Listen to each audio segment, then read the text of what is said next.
안녕하세요. 민동필입니다. TV 똥덩이 수학에 대한 이야기를 계속 이어가고 있습니다. 자, 이 프로그램은 밴쿠버 중앙일보와 펀더드 제 회사가 함께 계획하고 제공하는 프로그램입니다. 자, 그래서 이제 한번 보세요. 여기에서 이제 질문하신 분이 이렇게 얘기를 했죠. 3차 함수 그래프를 보면서 질문하기가 쉽지 않더라고요. 그 이유가 있습니다. 왜? 3차 함수라고 하는 것은 사람들이 만들어 놓은 거예요. 그러면은 이걸 가지고 이제 어떻게 해야 되느냐? 여러분들 제일 처음에 접근하는 방법은 이거예요. 테이블을 가지고 적용을 시켜서 이걸 가지고 한번 보는 거예요.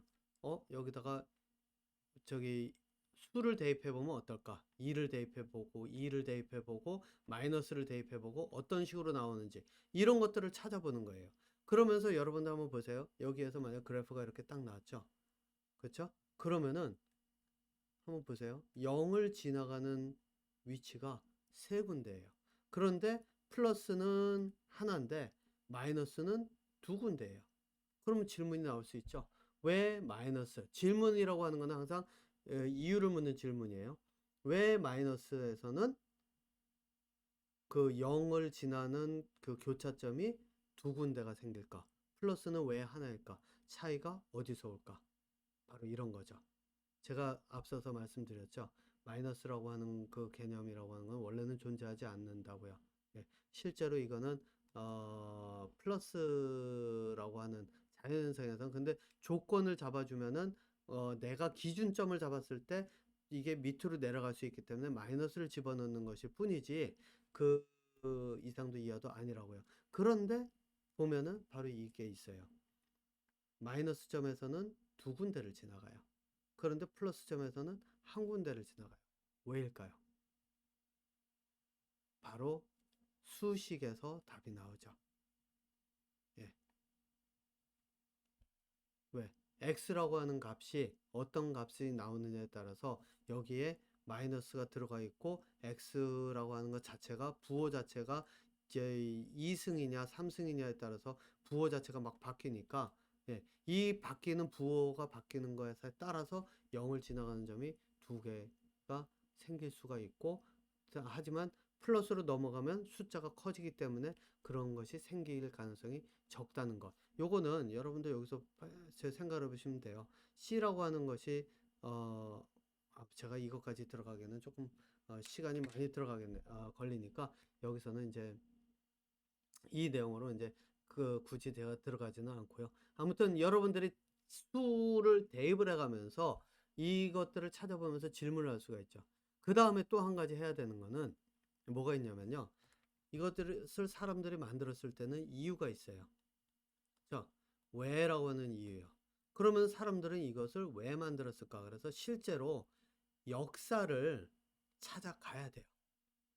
네, 역사를. 근데 문제는 사람들이 이 역사를 굉장히 어렵게 써놨어요. 이게 이제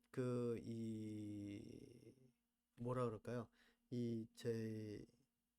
그 사고 자체가 틀 속에 갇혀 있는 사람이 썼는지 아니면은 이 실제로 읽는 사람들에게 정보를 전달하기 위해서 썼는지 그 차이가 여기서 나와요. 제가 이거 딱 읽으면서 무슨 생각을 했냐면 이거는 이 실제 그 수학을 이 3차 방정식이라고 하는 것이 어디에 왜 어떻게 쓰이는지에 대해서 정확한 개념을 가진 사람이 쓴 것은 아니다라는 생각이 들어요. 왜? 이걸 읽어보면은 도대체 뭔 소리인지를 모르겠는 거예요. 역사라고 하는데 이 역사가 무슨 도대체 뭐를 하다가 만들어졌는지 알 수가 없는 거예요. 설명이 없잖아요. 그죠? 예. 이게 그 얘기는 뭐냐면은 이 자체는 누군가가 카피해서 복사해서 붙이게 하고 짜집게 했다라는 거예요. 제가 제일 처음 그 프로그램 시작하면서 다뤘던 이야기 있죠. 예. 앞에 있는 내용들을 다른 사람이 했던 거 복사해서 짜집게 해가지고 붙여놓은 거. 그 얘기는 뭐냐면은 내가 써놓고도 실제로 아마 이것에 대해서 설명을 제대로 못하는 사람이 이렇게 해놨을 가능성이 크다고 봐요. 이게 일반인들도 볼 수 있고 실제로 3차 방정식이 이 사람들이 생각하는 사람들에게 정보를 전달하는 그러한 용도로다 여기에다 쓰려고 했다라면 이렇게 안 하고 좀 더 일반적인 사람들이 볼 수 있는 눈높이에서 해석을 해 놨겠죠. 그 얘기는 뭐냐면은 말 그대로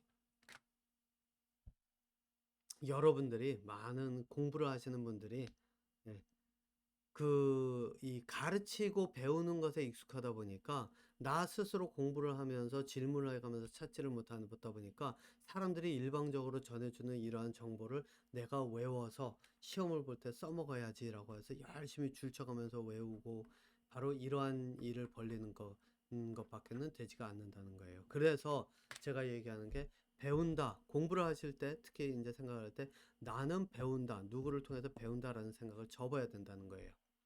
내가 답을 찾는 방법을 익혀서 내가 스스로 이러한 것들을 탐구해 나가겠다라는 생각으로 공부에 임해야 된다는 것이 제 생각입니다. 그래서 수학 공부를 할 때도 질문을 한번 여러 가지로 한번 해보세요. 방정식이면은 왜라고 하는 것 x의 제곱 3승 x의 3승 그러면은 거기다 수를 대입했을 때 어떤 식으로 바뀌는지 이런 것들서부터 또 이유를 묻는 질문 왜 그렇지 왜 여기는 이런 현상이 벌어지지 그렇다면은 저희 사람들은 이런 것들을 어디에 쓸까 어떻게 사용하는가 이런 것들을 질문을 통해 가면서 한번 찾아보시라는 거죠. 그리고 예제를 많이 모아서 예제를 많이 모아서 예를 들면 바로 이런 거예요. 이런 그래프를 모았잖아요. 예.